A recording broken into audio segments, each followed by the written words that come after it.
കിഴക്ക് സൂര്യൻ ഉദിച്ചല്ലോ, വാനിൽ പറവ പറന്നല്ലോ, നാഥ പാടാം ഞാൻ എന്നും നിന്റെ കീർത്തനം. ഓ നീരാം വഴികാട്ടി നീ എൻ മുൻപിൽ വന്നിടൂ.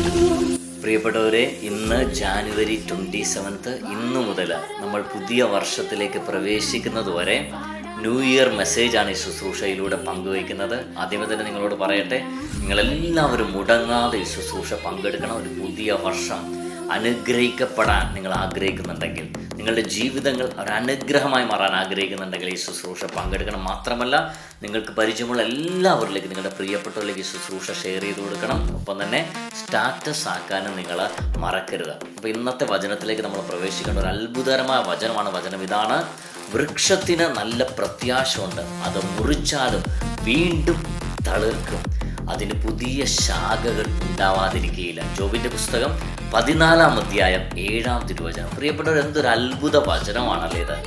അത് മുറിച്ചാലും വീണ്ടും തളിർക്കും. അതാണ് വൃക്ഷത്തിൻ്റെ പ്രത്യാശ. നമ്മുടെ ജീവിതത്തിൽ കഴിഞ്ഞ വർഷം അല്ലേ, ഈ 2025 വർഷത്തിൽ ഒരുപാട് നമ്മൾ മുറിയപ്പെട്ടിട്ടുണ്ടല്ലോ. പലരും നമ്മളെ കീറി മുറിച്ചിട്ടുണ്ട്, നമ്മളെ തകർക്കാൻ നോക്കിയിട്ടുണ്ട്, നശിപ്പിക്കാൻ നോക്കിയിട്ടുണ്ട്. പക്ഷേ ഈ വചനം എന്താണ് നമ്മളോട് പറയുന്നത്? നമ്മൾ എവിടെ മുറിഞ്ഞാലും, എവിടെ തകർന്നാലും, എവിടെയെല്ലാം നമ്മുടെ തല കുനിഞ്ഞു പോയാലും വീണ്ടും തളിർക്കാനുള്ളൊരു അഭിഷേകം ഈ പുതിയ വർഷത്തിൽ കർത്താവ് നമുക്ക് തരിക. വീണ്ടും തളിർക്കാനുള്ള ഒരു അഭിഷേകം.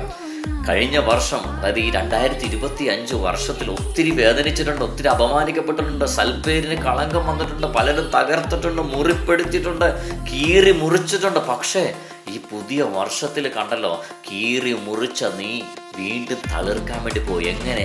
നിന്റെ ജീവിതത്തെ കർത്താവ് തളിരണിയിച്ച് പൂവിട്ട് അനേകം ഫലം ചൂടി നിൽക്കുന്ന വലിയൊരു വൃക്ഷമാക്കി ദൈവം എന്നെയും നിങ്ങളെയും മാറ്റാൻ വേണ്ടി പോകും. എത്ര പേര് വിശ്വസിക്കുന്നുണ്ട്?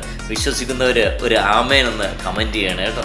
അപ്പോൾ വൃക്ഷത്തിന് നല്ല പ്രത്യാശയുണ്ട്, അത് മുറിച്ചാൽ വീണ്ടും തളിർക്കും.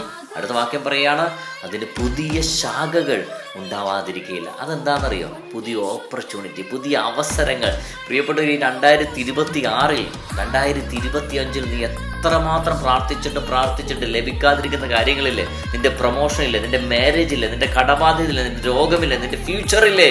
ഇവിടെ കർത്താവ് വലിയ കാര്യങ്ങൾ ചെയ്യാൻ വേണ്ടി പോവുക, പ്രവർത്തിക്കാൻ വേണ്ടി പോവുക. പുതിയ ശാഖകൾ ദൈവം നിന്റെ മേൽ തരാൻ വേണ്ടി പോവുക. ജോബിൻ്റെ പുസ്തകം 14:7 വചനം കർത്താവ് നമ്മുടെ മേൽ അഭിഷേകമാക്കി മാറ്റട്ടെ, അനുഗ്രഹമാക്കി മാറ്റട്ടെ.